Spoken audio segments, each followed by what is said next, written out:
Hey, good morning. Got your coffee?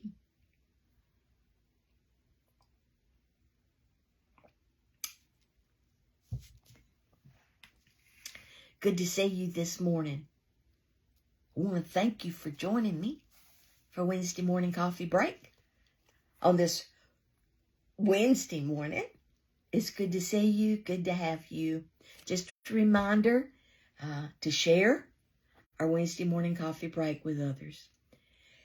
This morning, I want to talk about something that Paul said. He said that we're created to be like God. Created to be like God. And it doesn't say we're created to be God. It says like God. I personally believe with all of my heart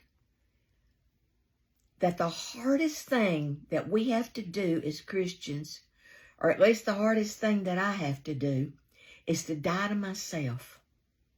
Die to myself. And yet that is exactly what it means to become a Christian. Is to die to ourselves. Jesus said in Luke chapter 9, verse 23, that if anyone would come after me, he must deny himself and take up his cross daily, and follow me.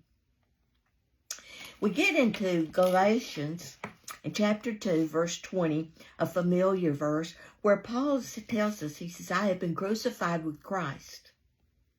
And it's no longer I who live, but Christ who lives in me.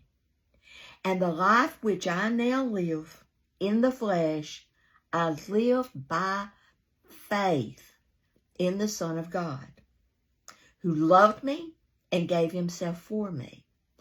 If you drop down in verse 24 of Galatians chapter 2, Paul says, now those who belong to Christ have crucified the flesh with its passions and its desires.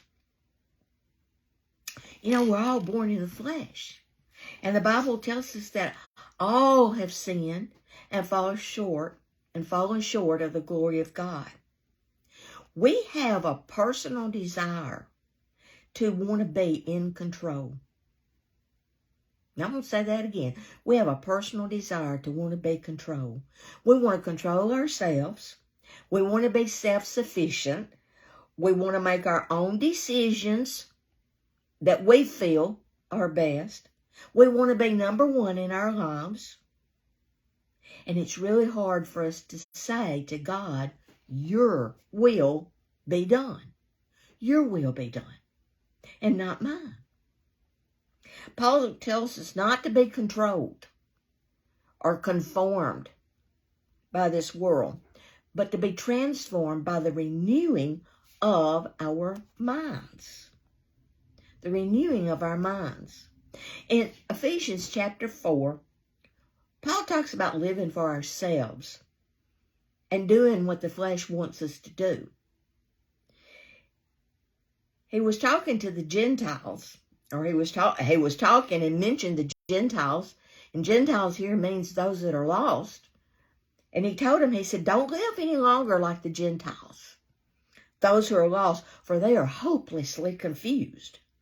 Their minds are set, full of darkness. They wander far from the life God gives them because they have closed their minds and hardened their hearts against him. They have no sense of shame. They live for lustful pleasure and eagerly practice every kind of impurity.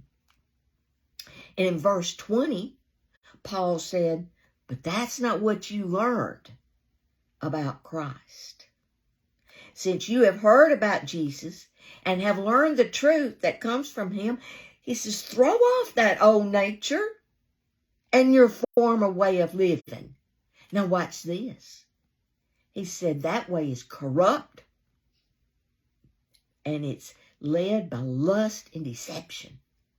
But he said instead, let the Spirit renew your thoughts and attitudes.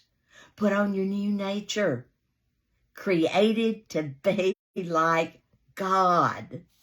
Truly, truly righteous and holy. I like that where he says, he said in Galatians 20, he said, be transformed by the renewing of your mind.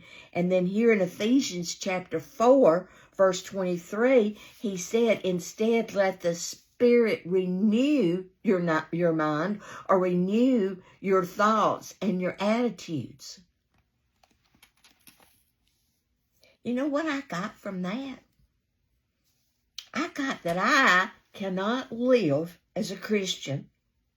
I cannot be Christ-like. I cannot be like God. You notice I didn't say I am a God or I am the Christ. I said I can't live like that on my own. I can't do it. But the Holy Spirit lives in me. And the Holy Spirit can renew my thoughts and can renew my attitudes and help me to live the Christ-like life. Because I can't do it by myself. My flesh wants to do things that are not very nice. I've said before, if I wasn't a Christian, I'd probably be in jail. Because there are some things that I would have done that were not very nice. Paul told the church at Ephesus, he said, you need to stop telling lies. He said, you need to not let anger control you. And he said, if you're a thief, you need to stop stealing. Instead, he said, use your hands for good, hard work. He said, don't use foul or abusive language. And he said, get rid of bitterness, get rid of anger, harsh words and slander, as well as all types of evil behavior. Instead, be kind to each other, tender-hearted, forgiving one another, just as God, through Christ, has forgiven you. He said, don't bring sorrow to God's Holy Spirit by the way you live. Remember, He has identified you as His own. We belong to God. And He guarantees us that we will be saved on the day of redemption. That's found in Ephesians chapter 4, verses 25 through 31. We can't do it by ourselves. It's too hard.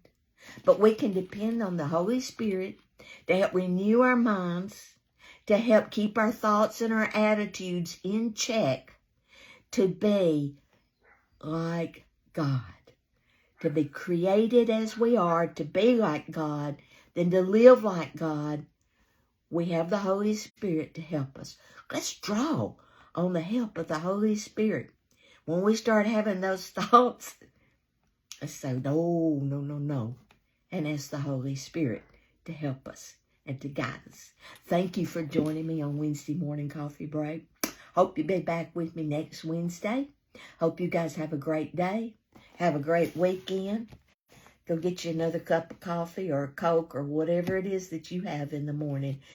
Thank you. Thank you for joining me on Wednesday Morning Coffee Break. If you have a prayer request or anything, you can send it to me in Messenger, or you can put it on this. I'll be glad to pray for you. God bless you. I love you, and I appreciate you. Bye now. I'll see you next Wednesday for Wednesday Morning Coffee Break.